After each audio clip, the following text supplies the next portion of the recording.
Regular verbs and irregular verbs. అసలు regular verb అంటే ఏంటి? ఇర్రెగ్యులర్ వర్బ్ అంటే ఏంటి? ఫస్ట్ మనం డెఫినిషన్ కరెక్ట్‌గా ఎప్పుడో తెలుసుకోవాలి. డెఫినిషన్ తెలుసుకుంటే మనం ఏదైనా చేయగలం. అసలు రెగ్యులర్ వర్బ్ అంటే వర్బ్ యొక్క వి2 అంటే సింపుల్ పాస్ట్ ఫార్మ్ లేదా వి3 పాస్ట్ పార్టిసిపుల్ చివర ఈడీతో ఎండ్ అయ్యే వర్బ్స్‌ని రెగ్యులర్ వర్బ్స్ అంటారు.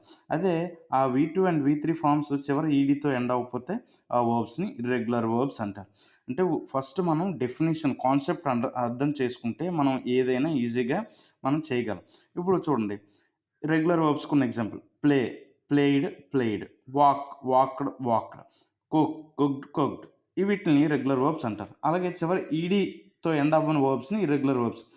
Vent, gone, come, sold, buy, bought. So, మనం ఏం చేయాలన్నా ఫస్ట్ మన కాన్సెప్ట్ ఖచ్చితంగా తెలుసుకోవాలి.